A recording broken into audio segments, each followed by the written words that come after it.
Ashama akkam jirtu wiirtuu miidiyaa irraa oduuwwan gaggabaaboo guyyaa kanaa qabannee isiniif dhiyaanneerra oduu waliin ansittiin ajjiti.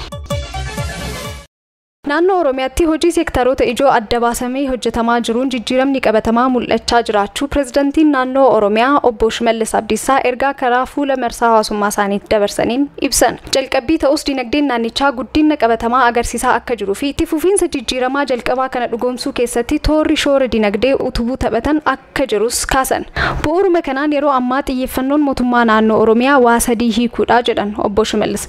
Rakkoo aadaa qusannaa to'annoo dinagdee yookaan galii fi entrepreneurship jedhan. Aadaan qusannaa uummata keenyaa hanga hin cimnetti hamma barbaanne yoo oomishnilee dinagdee keenya irratti jijjiirama dhugaa fi itti fufiinsa qabu fiduu hin dandeenyu jechuudhaan dinagdee uumame yookaan qabeenya horatamerraa amma tokko qusachuun deebisnee invest gochuun aadaa hin taasisnu yoo ta'e fuulduratti tarkaanfachuun waan milkaa'u mitis jedhan. Uummanni waan argate hunda sooratuu boruu hin qabu jechuun waggoottan muraasa darban humni oomishu naannoo keenyas ta'e Oomishti waliigala biyya keessaa GDP sadarkaa fooyyee qabuun dabalus hammi qusannaa keenyaa sadarkaa guddachuu qabuun hin guddannes jedhan. Kun immoo akkuma eenyumtuu hubatu dadhabina aadaa qusachuu hawaasa keenyaa fi qooda fudhattoota dinagdee qusannaarraa kan maddu akka ta'es kaasan. Misooma dinagdee marammartuu hiyyummaa cabsee bahu dhugoomsuuf qusachuun qofti gahaa miti kan jedhan pirezidantiin naannoo Oromiyaa. Oomishaa fi qusannaa dachaa hedduun dabaluu baadiyyaa dhiheessii faayinaansii liqii keessa galchuu investimentii daran cimsuu fi kan kana fakkaatan qoodattoota hojiitti hiikamuu qabanidhas jedhan. Mootummaan naannoo Oromiyaa qoodattoota kanneen babal'isuu irratti hojjechaa akka jirus kaasaniiru. Jijjiirama ilaalchaa dhugoomsuurraa eegalee hanga riiformiiwwan sirna faayinaansii hojiirra oolchaa jirra kan jedhan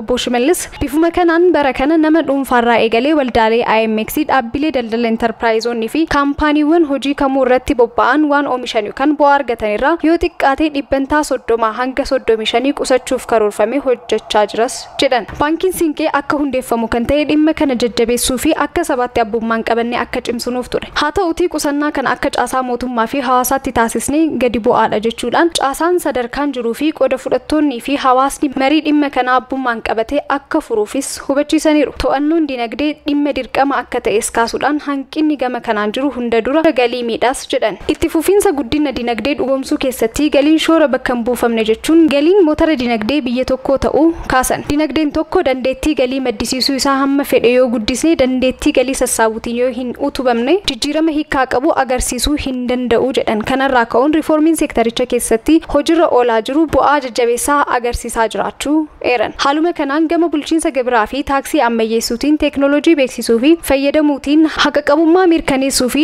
dhaqqabamaa taasisuutiin riiformiin bal'aan taasifamaa jira jedhan obbo Shimallis. Fakkeenyaaf siistama siktaasitti dhimma bahuun tilmaama gibira kaffaltoota sadarkaa tuttuqqaa nama tokko malee murteessuu akkasumas teeleebirra fayyadamuun gibiraa fi taaksii sassaabuun danda'amus kaasan. Haa ta'u malee jedhan obbo Shimallis ammas taanaan dandeettii galii dabaluu fi sirreessuu irratti karaan dheeraan akka nu hafu hubachuun murteessaadha jedhan. Dhumarrattis galiin wal qabatee waa sadii xiyyeeffannoon ilaaluu qabnaa jedhan. Galii sochii dinagdee magaalota keenyarraa argamu, mata dureewwan galii jiran hundatti gargaaramu, meeqantaa yookiin reetii gibiraa yeroo isaa eeggatee murteessuun hojiirra oolchuu wantoota xiyyeeffannoo guddaa itti kennamuu qabu akka ta'es kaasan. Pirezidantiin naannoo Oromiyaa obbo Shimallis Abdiisaa fuula marsaa hawaasummaatiin akka ibsanitti. Koomishiniin marii biyyaalessa Itoophiyaa abbootiin gadaa fi haadholiin Siinqee waliin dhimma nageenyaa irratti magaalaa Adaamaatti mari'atan. Koomishinarri olaanaa Koomishinii marii biyyaalessaa Profeesar Masfin Araayaa Itoophiyaan kan sabaa fi sablammoota hundaa waan taateef waliin taanee nageenya waaraa mirkaneessuuf hojjechuu qabnas jedhan. Wal waraanuun eenyuyyuu hin fayyadu kan jedhan Profeesar Masfin kanaaf immoo wal mari'achaa waliin hojjechuun murteessaa ta'us kaasan. Kanaafis tumsi abbootii gadaa fi haadholii Siinqee qaban guddaa akka ta'es kaasaniiru jechuudhaan tajaajila oduu Itoophiyaatti gabaase. Filannoo pirezidantummaa Arjentiinaatti gaggeeffameen Javier Milei injifatan. Pirezidantiin duraanii USA Donald Trump pirezidantii haaraa Arjentiinaan filatameen baga gammaddee jechuudhaan guddummaa Arjentiinaa irra deebiin ni mirkaneessitas jedhan. Filannoon kun biyyattiitti yeroo qaala'insa gatii fi raafamni dinagdee mudateen booda waan gaggeeffameef hojiilee rakkoo kana salphisan pirezidantii haaraa kanarraa akka eeggaman Reuters gabaasa baaseen eereera. Haati warraa pireezidaantii duraanii USA Jimmy Carter Royalson Carter umrii isaanii 96tti addunyaa kanarraa boqotan. Giddugalli Carter dhimma kana ilaalchisuun ibsa baaseen jimaata darbe ture maanguddoon kun giddugala yaala fayyaa Joorjiyaatti argamu galfamuun abbaa warraa isaanii Jimmy Carter waliin kan turan. Jimmy Carter yeroo ammaa umrii isaanii jaarraa tokko kan guute yoo ta'u, isaanis sababa dullulmaa fi dhibeen ammajjii darbe ture gara giddugalichaatti kan galfaman. Yaaliin taasifamaa tures osoo hin milkaa'in hafee boqotaniiru jechuudhaan BBCtu gabaase.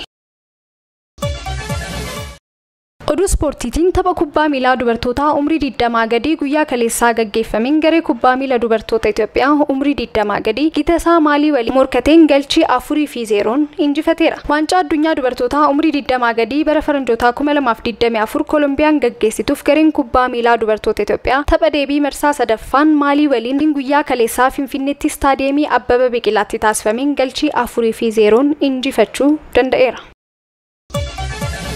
Oduuwwan gaggabaaboo guyyaa kanaa kanneen turanii sagantaalee wiirtuu miidiyaa hafan waliin turtii gaarii qabaadhaa.